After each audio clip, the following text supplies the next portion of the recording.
Случајот со Амбла е доказ за институционална негрижа и општество кое тоне во закоравени стереотипи и предрасуди. И покрај тоа што проблемот е изворно од родителите и неоснованост на нивните стравови за нешто што е различно, должноста на директорот и на наставниот кадар да ја спроведе инклузивноста, велат од Хелсиншкиот комитет.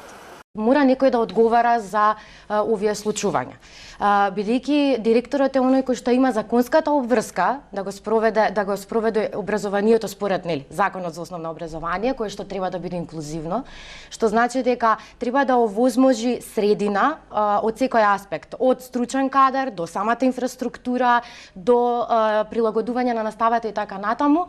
Законот е јасен, но состојбата на терен е алармантна, доколку се има предвид дека во земјава немаме прецизни податоци колку е бројот на лица со попреченост на кои им се потребни асистенти, смета Трошанска. Се случува ситуација кога имаме една наставничка во прво оделение со мали деца кои што треба да ги внесе во процесот на образование и 3 или 4 деца со попреченост и еден асистент кој што многу често бидејќи недостатува кадар од специјални едукатори, многу често може да биде друга професија, да нема никакво искуство и сите тие по пат на обиди и грешки пробуваат да водат некој процес на образование и на децата, типичните деца и на детето со попреченост. И сето тоа е многу комплицирано и многу тешко.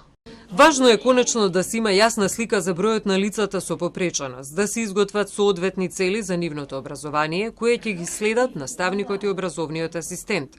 Во тој процес, каде е најважно да се помогне на детето, тие цели да ги оствари, додава Трошанска.